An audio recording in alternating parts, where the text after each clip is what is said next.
tere päevast, head jalgpallisõbrad, tervitame teid Eesti suvepealinnast. Kuigi suvi veel ametlikult käima pole läinud, siis suvine on siin küll. Pärnu Vaprus on õige pea siis vastu võtmas oma kodustaadionil Tallinna FC Florat. Kui varem on siis Joosep Sarapuu olnud keskkaitse rollis, siis täna on seal taas Karl Palatu ja varem kaitses mänginud Oskar Lepik ongi täna vasakul ja samamoodi ka Christopher Kaasik, kes on ka tihti olnud just paremal äärel, on täna vasakul. Aga praegu Saliste tõstab palli taha posti, Alliku lükkab selle edasi sealt, aga Kutsare oli kohe värske mehena õiges koha sees. Saka tõstab, Liivak lööb ja on esimene olemas. Ei suudetud siin Zakaria Beglarišvilit neutraliseerida. Tema tõstab, mitte vasakuga seekord, aga tõstab paremaga ja Liivak lükkab väga kindlalt taha posti ära. 1-0 FC Flora on juhtimas.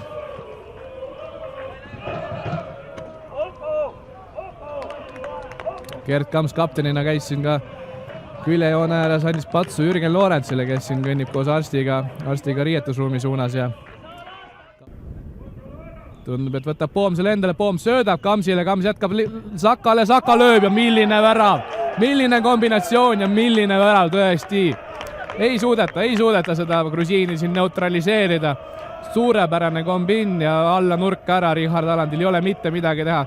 Siis kui tema Flora trennis oli, siis selliseid asju ei harjutatud, praegu ta selleks valmis ei olnud ja tõesti maagiline kombinatsioon.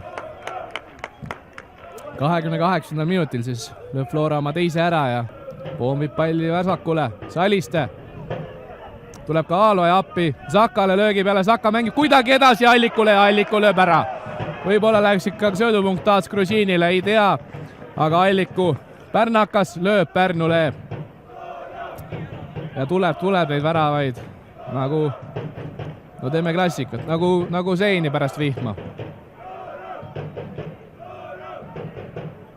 Alles tuli teine ja kohe tuleb kolmas järgi. Allikul on see hooaeg raskelt. Sanja Dmitri ja Poom. Nüüd on Beglarišvilil ruumi, leiab Liivak versus Aland, läheb mööda ja lööb teise. Liivak ja Aland veel koos, samas klubis pole saanud mängida, sest Liivak tuli just siis, kui Aland läks ja trennis seda kombini nüüd harjutatud ei olnud, aga tegi ta ikkagi Alandile päris efektselt ära ja lükkas tühja võrku. Pole midagi teha, neljas on tõsiasi.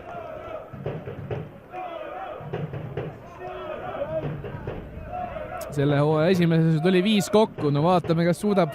Mõned mehed oleksid siit ka löögile läinud, aga tema hakkas söötu otsima Salistet. Aga nüüd hea pall Vihmaja lööb peaga ja lööb ühe tagasi siin 44. minutil praegu Tõnis Vihmaja. Hull mees on see, kui keegi Pärnust sel hooajal on säranud, siis kahtlemata Tõnis Vihmaja.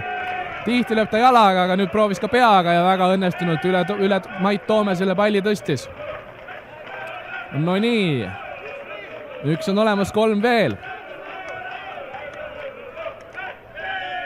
Vaatame, kes ta seal maha magas täpselt. Tundub, et Madis Vihman ei jõudnud sinna veel tagasi ja Märten Kuusk läks sealt. Kõrge pall tuleb üle Vihmani ja on olemas. Värav number 5 ja tundub, et selle saab endale Märten Kuusk. Zakaria jällegi söödupunkt või isegi 3 punkti, kui fantasy keeles rääkida ja nii lihtne see ongi, taha posti ja üle kõigi meeste ja Kuusk paneb jala vastu ja pall on võrgus.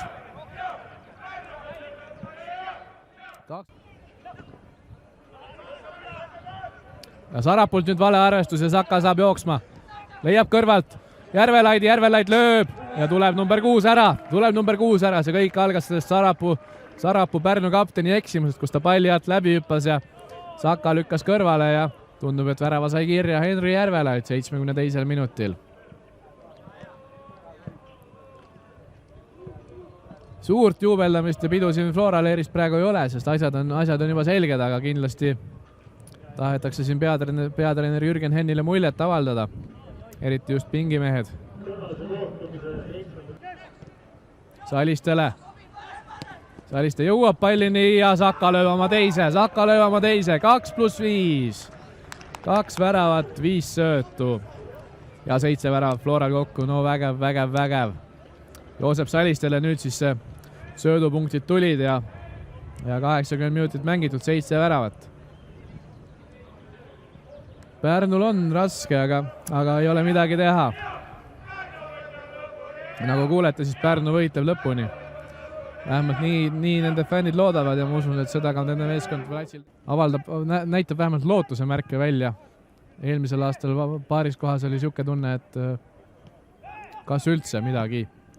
Vabandust, Henri Järvelaid veel ja kas nüüd me nägime esimest väravat, kus ei ole Zakaria Beglarišvili kätt mängus, mulle tundub nii.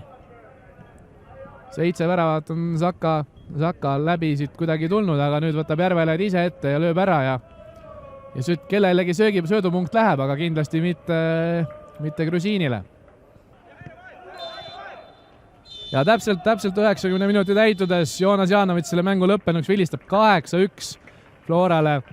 Täielikult Zakaria Beglarišvili mäng see oli.